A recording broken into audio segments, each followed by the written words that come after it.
All right, let's see how much of this I can share before someone finds me as I hide in the bathroom, which is an image I use a lot in my copy because sometimes it's all you got to do. You got to like find your quiet spot.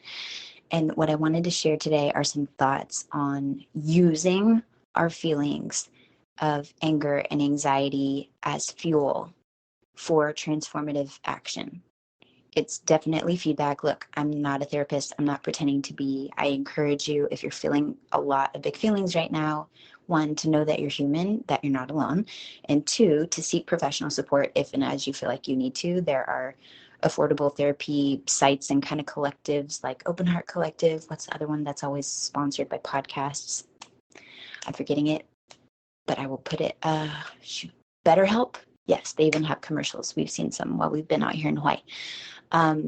So that's my disclaimer. But as a human who loves to study human behavior and psychology and communication, and who's lived for 37 years, this is my perspective and my thoughts currently as I have noticed patterns in my own life as I've experienced both personal and like national or international or global, crises of sorts, that it can feel really shitty, excuse my French, to stay stuck in a state of anxiety or fear or anger.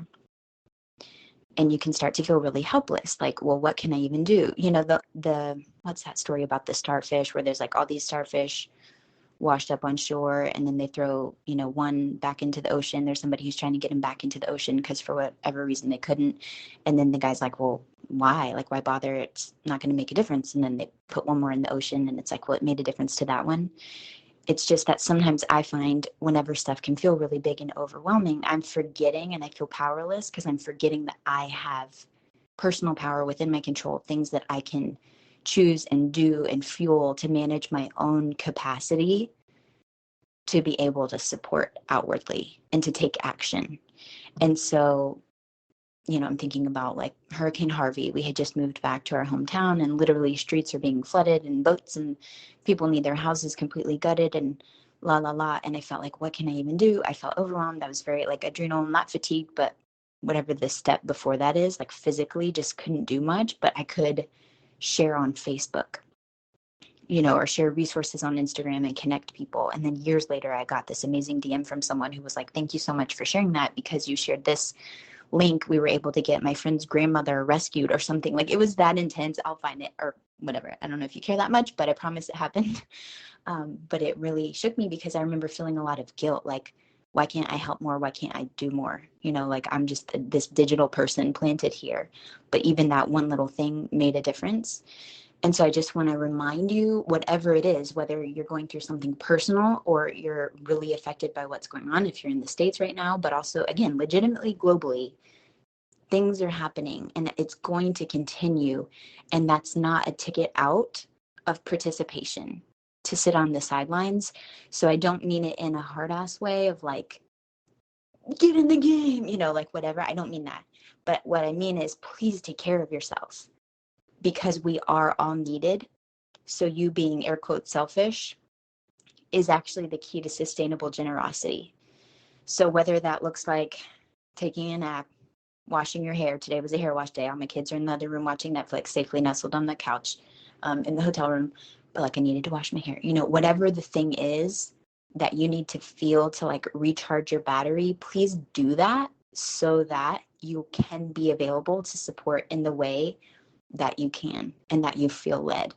And again, this isn't just on a national level. It can be for your kids. It can be for your family, for a friend who needs, extra support right now or is going through something. It can be so that you can show up fully for your clients. But this is just something that happens. And sometimes we get in our heads. And like I said, if you're anything like me, it's easy to get stuck and overwhelmed and you're like, and then especially if you're tuned into social media and news feeds, it's like, get what you need to get to stay informed and to know what's going on.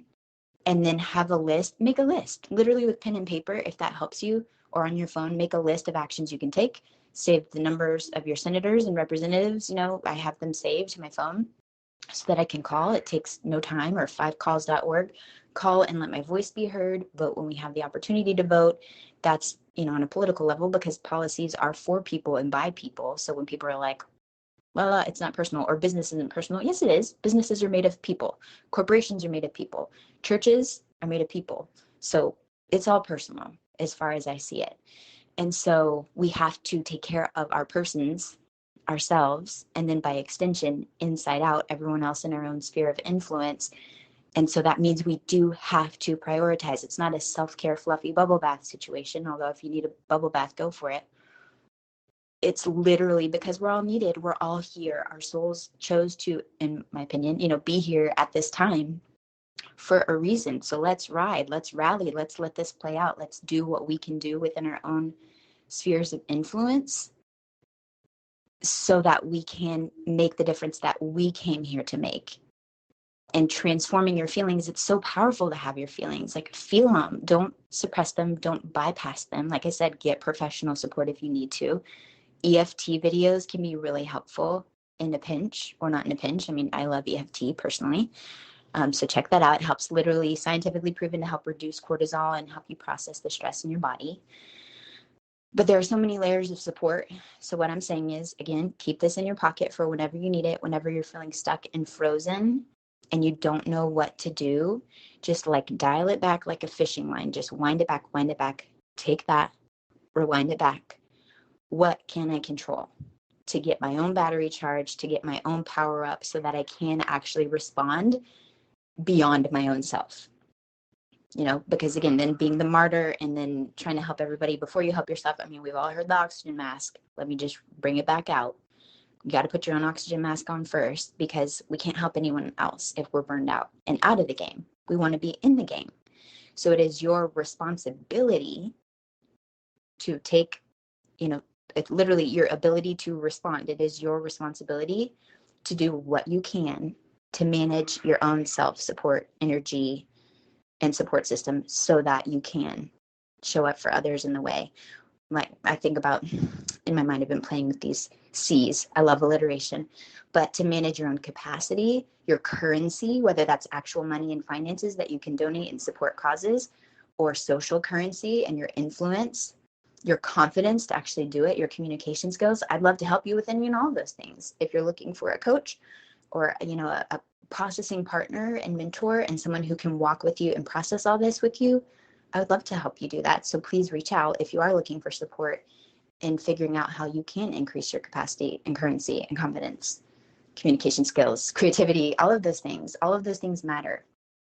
It's important to be able to find pleasure and joy and laughter and lightness when things feel heavy and dark and beyond our control, because both of those things coexist. And that's part of this wild ride that we're here on together. But we are together. So that's why I wanted to record this before I go back out to my own children. I hope that this lights a spark in you. I hope and pray that you are able to find the support that you need to be able to just plug back in and recharge so that you can show up for yourself and those within your reach in a powerful and true, from your heart kind of way, because you are valuable. We need you, and I'm here. Send me a note. I'd love to hear how this lands with you. All right. Sending love from Oahu. Okay, technically that was the end of the episode, but since you're still here, 1, I'd love to thank you for spending part of your day with me, and 2, I'd love to ask you if you would take 30 seconds, maybe 60, to leave a rating and review in your podcast app before you tap out today. If you've already done that, it's amazing. Please send me a screenshot so I can thank you personally, and know that sharing this episode with a friend has the same magical powers, and I deeply appreciate both.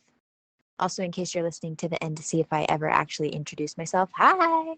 My name is Nikki Elledge Brown. I'm the host and author of Naptime Empires and this here On Her Terms podcast. You can find me around the internet at Nikki Elledge Brown in most places, but what you may appreciate most is actually over at onherterms.com. It's what I call the insider library. It's where you can get inside scoop, first listen rights, email updates every time there's a new episode, and then special insider only bonus content. It's all over in our private feed. Okay, that's a wrap for real. I'll meet you in the next episode.